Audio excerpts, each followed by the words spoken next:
பாருங்க, இப்ப இந்த மூடிய இந்த தண்ணி கேன் மேல வச்சு ஃபிக்ஸ் பண்றேன். இந்த நேரம் பார்த்து சாவி குட்டியை வேற காணோம். நீங்க நல்லா கவனிச்சுக்குங்க.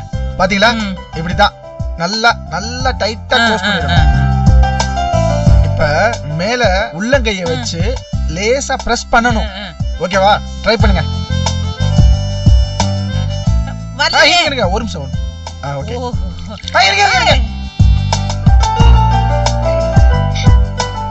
இப்ப பிரஸ் பண்ணுங்க ஆண்டி. எப்படி நம்ம ஏற்பாடு? சூப்பர். இந்த மாதிரி ஈஸியா 1008 எக்யூப்மெண்ட்ஸ் வந்துருச்சு. எதுக்கு பாவம் நீங்க தண்ணிக்கான தூக்கி வச்சு கஷ்டப்பட்டுக்கிட்டு இருக்கணும்? மாப்ள சார், இத விட ஈஸி மெத்தட் இருக்கு.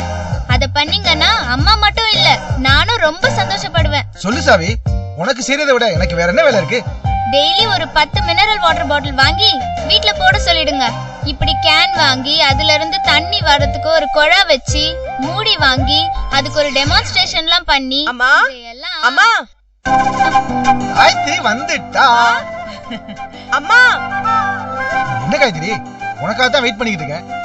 போறப்ப எங்க போறேன்னு சொல்லிட்டு போக மாட்டியா நீ? பாவம் அம்மா இதோட 2-3 தடவை நீ எங்க போனான்னு தெரியல, நீ எங்க போனான்னு தெரியல புலம்பிக்கிட்டே இருந்தாங்க. காலையில உங்க வீட்டுக்கு தான் போனேன். அப்படியே என் ஃப்ரெண்டு மாலத்தி வீட்டுக்கு போயிட்டு அங்கேயே மதியம் லஞ்ச் முடிச்சிட்டேன். உட்கார்ந்து பேசிட்டு இருந்ததுல நேரம் போனதே தெரியல. ஏன் வீட்டுக்கா? என்ன கேள்வி மாப்ள சார்? உங்க வீடுனா உங்க வீடுதான்.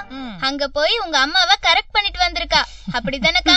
ஐயோ, எனக்கு தலையே வெடிச்சிடும் போல இருக்கு. நான் உன்னை பார்க்க இங்கே வந்திருக்கேன், நீ என்னடானா எங்க வீட்டுக்கு போனேன்னு சொல்ற? எங்க அம்மா வேற ஒரு மாதிரி. அவங்க ஏதாவது தப்பா பேசினாங்களா? அதெல்லாம் ஒண்ணும் இல்ல.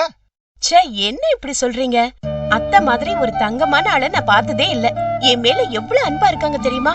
என்னை கூப்பிட்டு பக்கத்துல உட்கார வச்சு கைய பிடிச்சுக்கிட்டு என்ன விடவே இல்ல தெரியுங்களா? ஆண்டவா, நீ சொல்றதெல்லாம் என்னால நம்ப முடியல காயத்ரி. அப்படியே கிறுகிறுன்னு குவாட் அடிச்சு குப்புற விழுந்து புரள்ற மாதிரி இருக்கு காயத்ரி. வாட்? குவாட்டரா?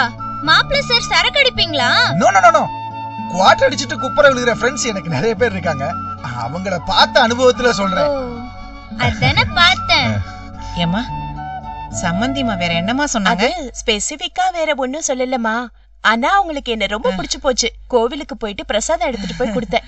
சந்தோஷமா வாங்கிக்கிட்டாங்க. என்ன மாதிரி ஒரு மருமக கிடைக்க கொடுத்து வச்சிருக்கணும்னு சொன்னாங்கம்மா. சார் கேட்டீங்களா? உங்க பொண்ணு சொல்றது காதுல விழுந்துச்சா? எங்க அம்மா பிளாட் சார். இதுக்கு மேல எனக்கு என்ன வேணும்? Great Gayathri, really very very great. எங்க அம்மா மனசுல எப்ப உன்னை பத்தி ஒரு நல்ல அபிப்பிராயம் விழுந்துச்சோ இது போதும். கூடிய சீக்கிரம் நம்ம கல்யாணத்துக்கு அம்மாவே ஸ்டெப் எடுத்துருவாங்க. நீ வேணா பாரு, ரொம்ப நாள் தள்ளி போட மாட்டாங்க. தம்பி, உங்க தங்கச்சி வந்து பேசிட்டு போனதுக்கு அப்புறம் நானும் சிந்திச்சு பார்த்தேன். 1000 தான் எங்களுக்கு அவசரமா அவசியமும் இருந்தாலும் உடனே உங்களுக்கு கல்யாணம் பண்ணி வைக்க சொல்லி உங்க வீட்டுல நெருக்கடி கொடுக்கறது தப்புதான். அவங்களும் என்ன பண்ணுவாங்க பாவம். எனக்கு என்ன தோணுதுன்னா, உங்க தங்கச்சி கல்யாணத்தை முடிச்சிட்டு அதுக்கப்புறம் என் பொண்ணு கழுத்துல நீங்க தாலி கட்டினா போதும். ஆண்டி, நீங்களா அப்படி பேசுறீங்க? என்னால நம்பவே முடியல ஆண்டி. சாவி, என்னம்மா இதெல்லாம்? எல்லாருமா சேர்ந்து என்னைய சந்தோஷத்துல சாகடிச்சிருவீங்க போல இருக்கே. சேச்சே, ஏன் இப்படி அபசகுனமா பேசுறீங்க? எங்க அம்மா ஏதோ சொல்ல வராங்க. முழுசா சொல்லி முடிக்கிற வரைக்கும் கொஞ்சம் வெயிட் பண்ணுங்க சார். என்னைக்கு இருந்தாலும் நீங்க தான் புருஷன் என் பொண்ணு சொல்லிட்டா. நீங்களே பாத்தீங்கல்ல, கல்யாணத்துக்கு முன்னாடியே உங்க அம்மாவை போய் பார்த்து பேசிட்டு உறவை பலப்படுத்திட்டு வந்திருக்கா.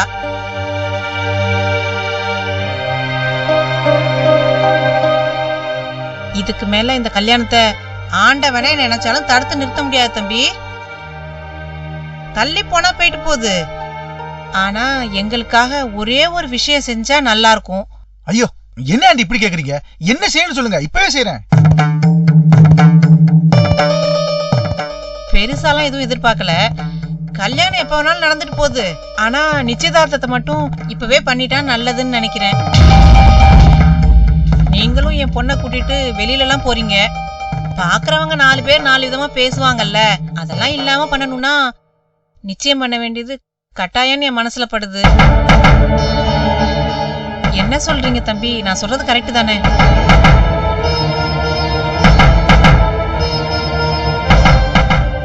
ஏன்பா அம்மா சொல்றாங்களே அது உங்களுக்கு ஓகேவா? இவ சொன்னா ஓகே தான். நீங்க சொல்றது நிச்சயமா நியாயமான விஷயம்தான். நான் வீட்ல பேசுறேன் ஆண்டி. 2 நாள்ல நல்ல பதிலோட வரேன் ஆண்டி.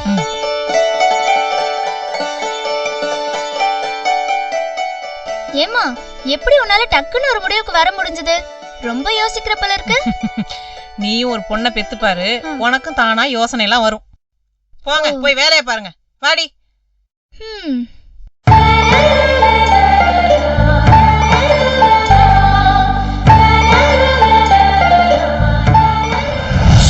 வா, என்ன வெயில். பூரணி, அந்த ஃபேனை போடுமா, ஒரே புழுக்கமா இருக்கு. சரிப்பா. தாமரை, கொஞ்சம் குடிக்க தண்ணி கொண்டா. சரிங்க.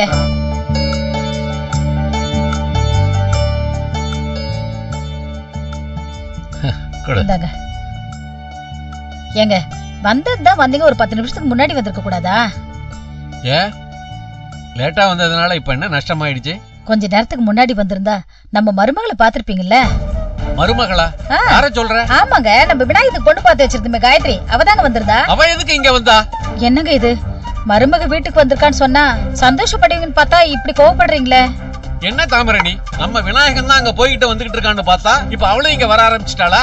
இதெல்லாம் எனக்கு கொஞ்சம் கூட பிடிக்கல தாமரை. நம்ம மருமக பொண்ணு இங்க வந்து நடந்துகிட்டத பார்த்தா நீங்க இப்படி எல்லாம் கோவப்பட மாட்டீங்க. என்கிட்ட எவ்வளவு அன்பா பணிவா அடக்கமா நடந்துகிட்டான்னு உங்களுக்கு தெரியுமா? வார்த்தைக்கு வார்த்தை அத்தை அத்தைன்னு கூப்பிட்டு என்ன சந்தோஷத்துல திக்குமுக்கு ஆட வச்சுட்டாங்க. அவ நம்ம பையனுக்கு நல்ல பொண்டாட்டியா மட்டும் இல்லைங்க, நமக்கு நல்ல மருமகளா இருப்பாங்கிற நம்பிக்கை எனக்கு இருக்குங்க. உலகத்திலேயே மாமியார் மருமக சண்டை இல்லாத குடும்பம் நம்ம குடும்பம் தானே. நானும் அவளும் நிரூபிக்க போறேன் பாருங்க. காயத்ரிக்காக விநாயகம் 8 மாசம் இல்லைங்க, 8 வருஷம் கூட காத்துக்கிட்டு இருக்கலாம், தப்பே இல்லை. இன்னொரு விஷயங்க, நம்ம பொண்ணு பார்க்க போனப்ப இருந்ததை விட இப்ப இன்னும் ரொம்ப அழகா இருக்காங்க. என் கண்ணே பட்டுடும் போல இருக்கு. வீட்டுக்கு போன உடனே அவங்க அம்மாவே திஷ்டி சுத்தி போட சொல்லலான்னு இருந்தேன், சொல்ல மறந்துட்டாங்க. பரவாயில்லையே, இன்னைக்கு வீட்ல ஏதோ நல்லது நடந்திருக்கு போல இருக்கு. காலையில எந்திரிச்சு காயத்ரி மந்திரம் சொன்னா நல்லதுன்னு சொல்லுவாங்க. போற போக்க பார்த்தா நீங்க பொழுதடிக்கும் காயத்ரி மந்திரம் சொல்லுவீங்க போல இருக்கு. தப்பே இல்லடி. வழக்கமா பொண்ணுங்க கட்டிக்கு போறவங்க வீட்டுக்கு வந்தா கட்டிக்கு போறவங்க கிட்ட 4 வார்த்தை பேசணும் பழகணும்னு தானே நினைப்பாங்க. ஆனா என் மருமக மருந்துக்கு கூட விநாயகர் பேச்சு எடுக்கவே இல்லை. அவனை பாக்கணும்னு சொல்லவே இல்லை தெரியுமா? அவளுக்கு நான் தான் முக்கியங்கிற மாதிரியே நடந்துக்கிட்டா. என்னைக்கு அவ இந்த வீட்டுக்கு மருமகளா வரப்போறான்னு ஏக்கமா இருக்குடி. எனக்கு எப்படியாச்சும் பூரணிக்கு சீக்கிரமா கல்யாணத்தை முடிச்சுன்னாங்க, அப்பதான் காயத்ரி இந்த வீட்டுக்கு சீக்கிரமா மருமகளா வருவா. அதுக்காக ஏமா காத்திருக்கணும்?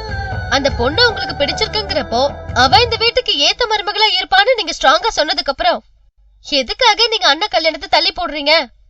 எத்தனையோ வீட்டுல தங்கச்சிங்க இருக்கிறப்போ அண்ணனுங்க கல்யாணம் நடக்கிறதே இல்லையா? அந்த மாதிரி நீங்களும் பண்ணுங்க, அதுல ஒண்ணு தப்பு இல்லம்மா.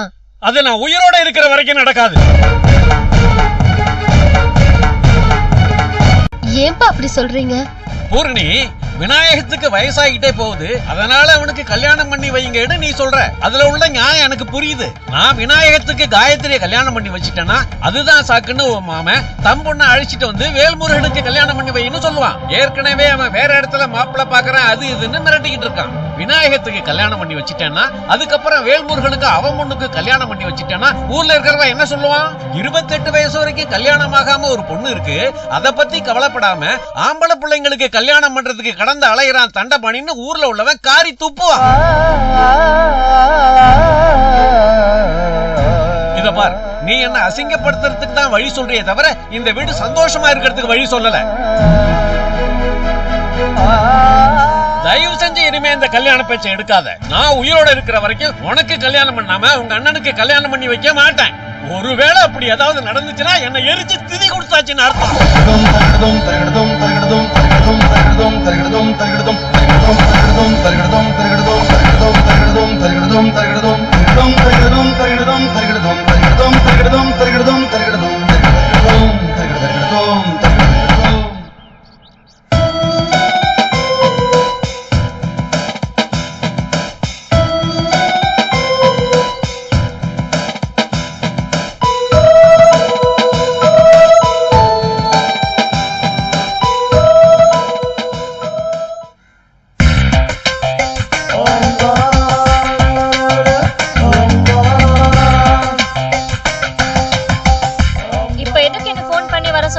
இல்ல நீங்க ஃப்ரீயா இருந்தீங்கன்னா ஏதாச்சும் சினிமாக்கு போலான்னு.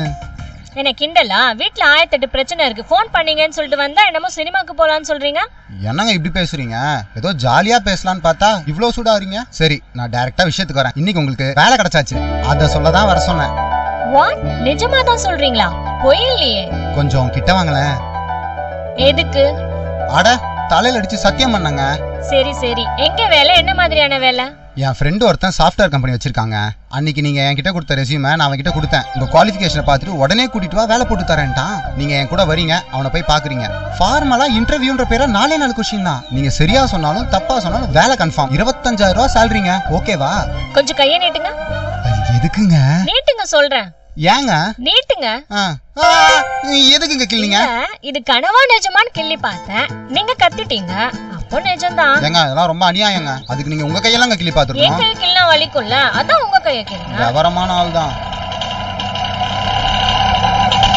ஆட்டோ நிறுத்துங்க நிறுத்துங்க.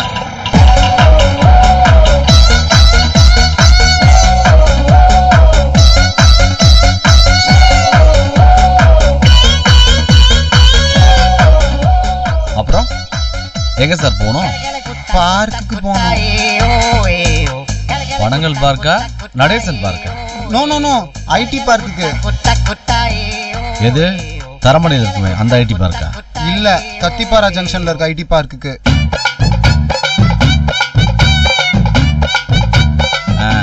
வண்டியில ஏறுங்க. வாங்க சார். ஏறுங்க.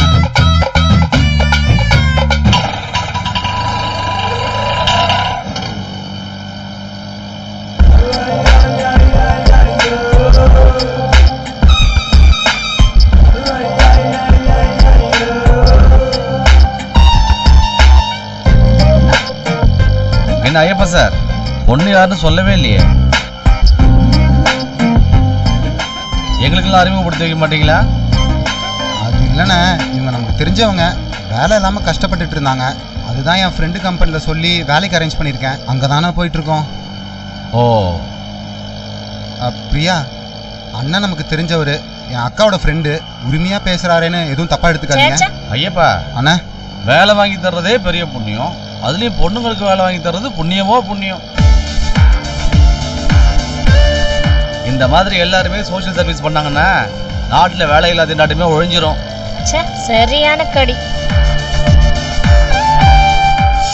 தப்பா எடுத்துக்காதீங்க. தெரிஞ்சவரோட ஆட்டோ கூப்பிட்டது ஏன் தப்பு தான். ஐயப்பா, அது ஓன் தப்பும் இல்லை, ஏன் தப்பும் இல்லை, விதியோட தப்பு. அது காதுல விழுந்துருச்சானே? நடக்கட்டும் நடக்கட்டும். வீட்டுல சொல்லியாச்சா? என்ன சொல்றீங்க? எதை வீட்டுல சொல்லணும்? அதான் சாரு சோசியல் சர்வீஸ் எல்லாம் பண்றாரு, அதை சொல்லியாச்சான்னு கேட்டேன். இல்லைண்ணே, இனிமேதான்.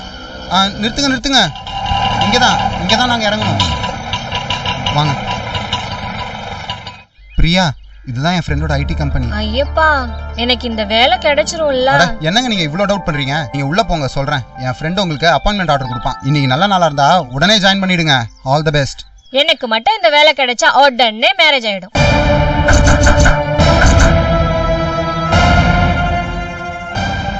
மேரேஜா? அப்படின்னா? தெரியாது, கல்யாணம். எனக்கு வேலை கிடைச்சா டிலே பண்ணாம இமிடியட்டா நான் லவ் பண்ணிட்டு இருக்க பையனை கல்யாணம் பண்ணிக்கலான்ற முடிவுல தான் இருக்கேன். என் வீட்டுல தான் நிறைய பிரச்சனை இருக்குன்னு சொல்லிட்டு இருக்கேன்ல, அதான் விட்டா போதும்னு கல்யாணம் பண்ணிட்டு போயிடலான்னு இருக்கேன். நீங்க லவ் பண்றீங்களா? நான் இதை எதிர்பார்க்கவே இல்லைங்க. நானும் எதிர்பார்க்கல. நான் போயிட்டு வந்துடுறேன். என்ன ஐயப்பா, இப்பதான் பிள்ளையா சுழியே போட்ட, அதுக்குள்ள சோம் காடை போட்டு போயிட்டா? அதுதானே எனக்கு ஒன்றும் புரியல. திடீர்னு இப்படி ஒரு குண்டை தூக்கி போடுவான்னு நான் கொஞ்சம் கூட எதிர்பார்க்கலண்ணே. சரி, இவ இன்னொரு பையனை லவ் பண்ற விஷயம் தெரிஞ்சா இந்த வேலையை வாங்கி கொடுத்துருக்க மாட்டல்ல? தெரியலண்ணே, ஆனா இவ்வளோ சின்சியரா தேடி இருப்பானான்றது டவுட்டு தான். உன்னை பார்த்தா எனக்கே பாவமா இருக்குப்பா. என்ன பண்றது? என்னென்ன பண்றது? அந்த ஆண்டவன் 4 நாள் தான் ஒரு பொண்ணு நினைப்புல இருக்கணும்னு என் தலையில எழுதிட்டான் போல. இருந்தாலும் இந்த 4 நாளும் அந்த பொண்ணு நினைச்சிட்டு இருந்தது. ஏய், பொழைக்கிற வழியை பாடுறா. உனக்கு இப்போதான் வேலை கிடைச்சிருக்கு, எதுக்கு போட்டு குழப்பிக்கிற? அந்த பொண்ணை பார்த்தியா? ரொம்ப தெளிவா ஓ மூலமா வேலையை வாங்கிக்கிட்டு அவள் அவர் கூட போய் செட்டில் ஆக போறா. நீ ஏன் தேவையில்லாம டிஸ்டர்ப் ஆகிக்கிற? பொண்ணுங்களே இப்படிதான், நம்ம தான் உஷாரா இருக்கணும். பார்த்து கிளம்புறேன்.